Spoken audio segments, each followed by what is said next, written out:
Being a king is hard work. राष्ट्र के लिए राजपाट एक एंटाइटलमेंट था। विजय किसी की भी हो, पराजय मेरी ही होगी। दायित्व या ड्यूटी नहीं थी। गांधारी माँ दुर्योधन को सही रास्ता दिखाने में कहीं चूक गईं, लेकिन अपने पति को समझाने की कोशिश करती थी कई बार। लेकिन धृतराष्ट्र सुनते नहीं थे।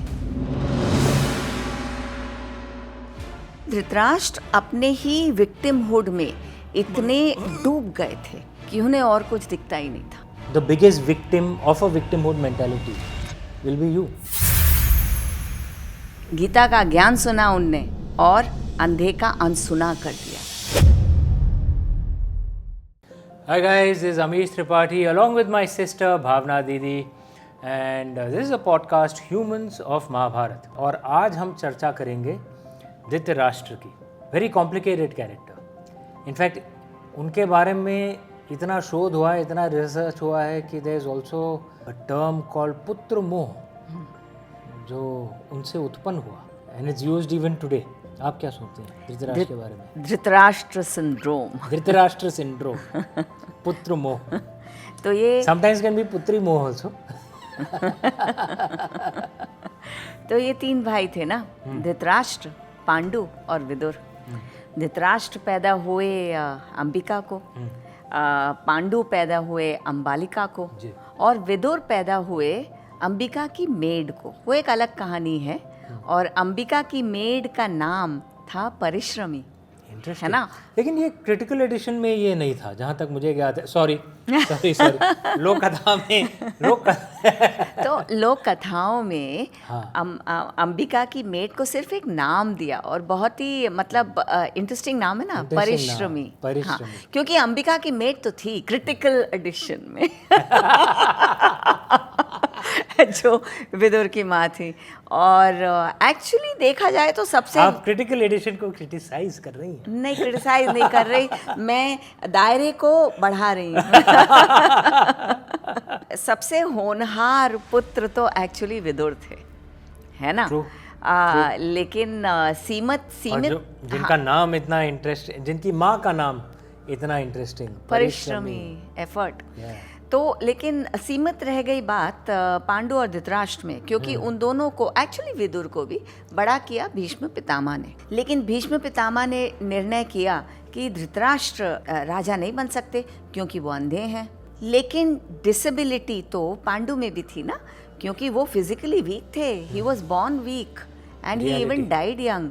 ही कुडंट फादर चिल्ड्रन। अंधापन मतलब क्या वो अच्छे राजा नहीं बन सकते थे? और वॉज अंधापन अ मेटाफर?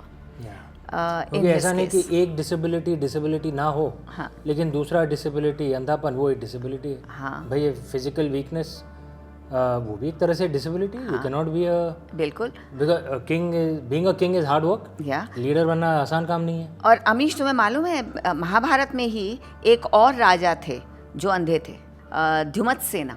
बहुत ही इंटरेस्टिंग है। तो द्युमत सेना राजा थे और उनको ओवरथ्रो कर दिया गया और वो और उनकी बीवी और उनके बेटे जंगल में चले गए। और उनके बेटे पता कौन थे? सत्यवान। हाँ, सावित्री और सत्यवान। हाँ, तो द्युमत सेना जो थे वो अंधे थे और ओवरथ्रो हो गए, फॉरेस्ट में चले गए अपनी बीवी और अपने बेटे सत्यवान और अपनी बहू सावित्री के साथ। वो इतनी प्यारी कहानी है सत्यवान और सावित्री की। प्रोफेसाई किया गया था कि सत्यवान कम उम्र में मर जाएंगे और सावित्री थी सती सावित्री। जब यमदेव आए सत्यवान को ले जाने के लिए तो सावित्री और वो चल दिए अपने वाहन पे और सावित्री पीछे पीछे चल दी कि वो तो सत्यवान को छोड़ेंगे ही नहीं, सती सावित्री हैं। आप मेरे पति को नहीं ले जा सकते। आप मेरे पति को नहीं ले जा सकते। तो यमराज ने बोला उनका वक्त आ गया है। तो वो सावित्री ने बोला मुझे समझ में ही नहीं आता आप क्या बोल रहे हैं, मैं तो चलती रहूँगी आपके पीछे। अंत में यमराज ने बोला कि सत्यवान को तो जाना है सावित्री, लेकिन तुम वरदान मांगो 3। तो पहला वरदान सावित्री ने मांगा कि मेरे ससुर की दृष्टि वापस आ जाए। और द्युमत सेना देखने लगे। फिर उनने बोला कि मेरे ससुर का किंगडम उन्हें वापस मिल जाए। यमराज ने बोला granted.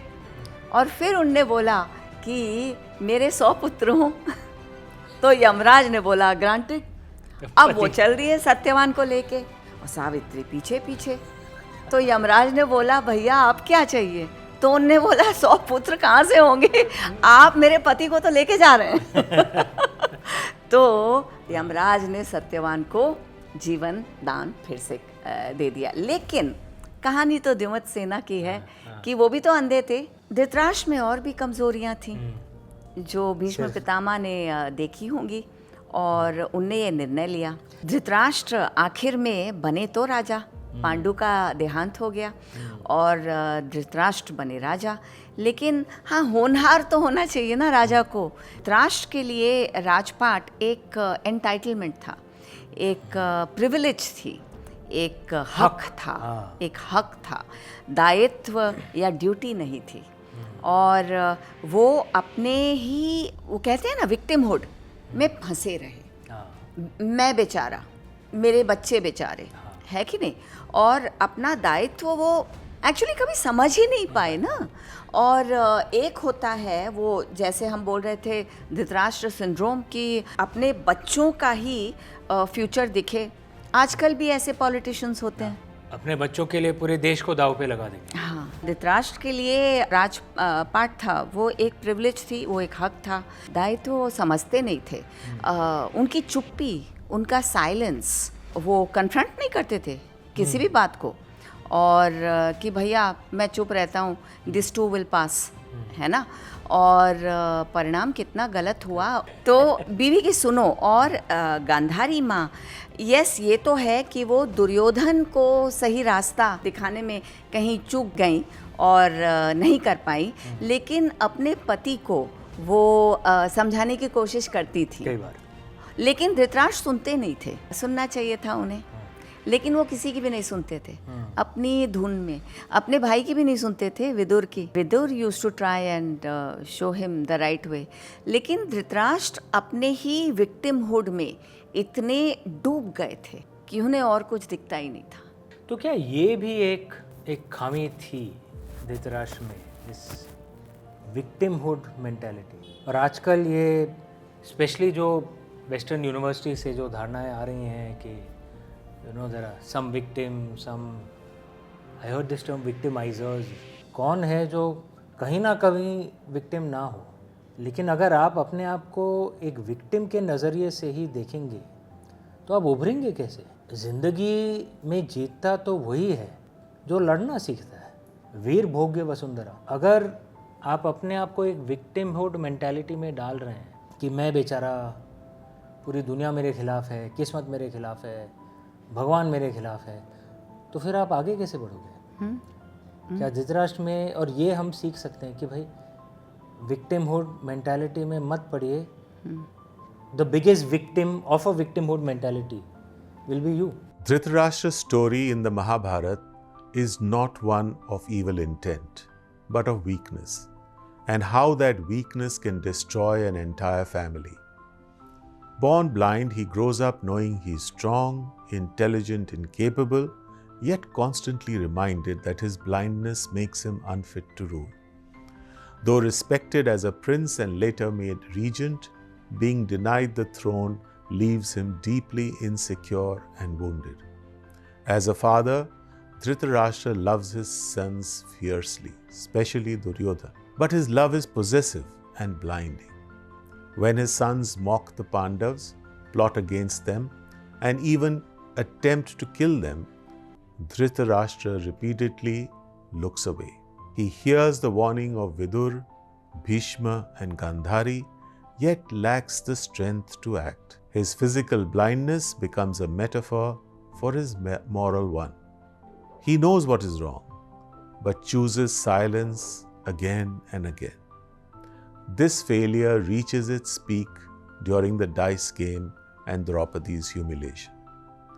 Though he briefly tries to undo the damage, he ultimately allows injustice to continue, placing his sons above Dharma. By doing nothing, he becomes complicit in everything that follows. After the war, Dhritarashtra is left with nothing but grief. All his sons are dead, his dreams shattered, and the weight of his own choices finally clear. In a moment of rage, he even tries to kill Bhim, but soon moves towards acceptance and remorse. In his final years, he lives under Yudhishthir's care before retreating to the forest with Gandhari and Kunti. Dhritarashtra's story is a powerful reminder that leadership is not just about position, but about moral courage. His tragedy teaches us that refusing to act against injustice, especially when it is committed by those we love, is itself a grave injustice. The biggest victim of a victimhood mentality will be you. सही है, अपने आंतरिक अंधकार से वो उभर नहीं पाए. समथिंग जस्ट स्ट्रक मी कि गीता का ज्ञान अर्जुन ने सुना और किसने सुना? संजय ने और धृतराष्ट्र ने भी. संजय और धृतराष्ट्र ने भी गीता का ज्ञान They heard live. But Dhritarashtra turned a blind eye. Gita का ज्ञान सुना उनने और अंधे का अनसुना कर दिया. क्योंकि अपने ही ड्रामा से वो उभर नहीं पाए. मैं बेचारा, किस्मत ही मेरे खिलाफ है. मैं अंधा पैदा हुआ, सब लोग मेरे खिलाफ हैं. अब उभरोगे कैसे? हाँ, आप गीता को लाइव सुन रहे हैं, फिर भी आपकी जिंदगी नहीं बदली. लेकिन अमीश अंत में उनने भी रियलाइज किया और युधिष्ठिर को आशीर्वाद देके फिर वो वन में चले गए ना, कुंती और गांधारी और विदुर के साथ. थोड़ी सी सीख उन्होंने भी पाई. आखिर गीता उनने डायरेक्टली लाइव जो सुनी थी. It's not easy. और ये जो बच्चों का प्रेम होता है ना, ये अंधा कर देता है. कुंती माँ में बहुत खूबी थी. हाँ, वो अपने बच्चों को देख सकती थी, समझ सकती थी और सही मशवरा दे सकती थी, सही एडवाइस दे सकती थी. धृतराष्ट्र तो चुप रहे और अपने डिजायर्स में खोए रहे. वो एडवाइस देते भी कैसे जब वो सच देख भी नहीं पा रहे थे कि उनका बेटा क्या कर रहा है. न सुनना चाहते थे, न देखना चाहते थे, किसी और के नज़रिए से भी देखना नहीं चाहते थे. हाँ. ठीक है, खुद की आंखें काम ना कर रही हों, लेकिन हाँ, तो वो थे धृतराष्ट्र. बहुत सीख सकते हैं उनसे. तो कैन इट बी सेड दीदी, Dhritarashtra was not just physically blind, he was also metaphorically blind, and maybe Mahabharata can be read as metaphors, and that is something that we can learn from.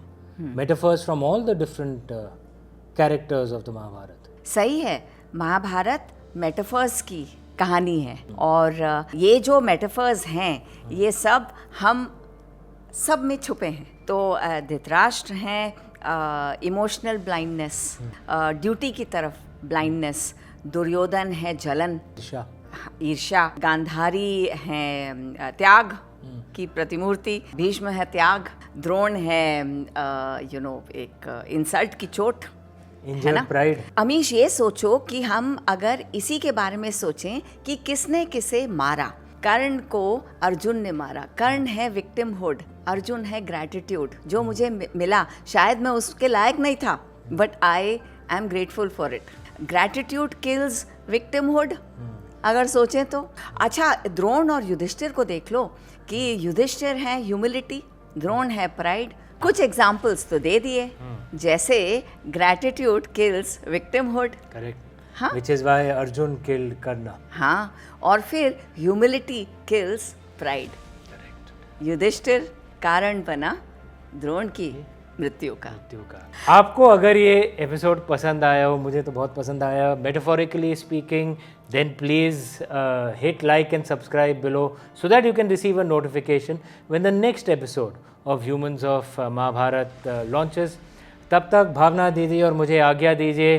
Thank you for joining. नमस्ते.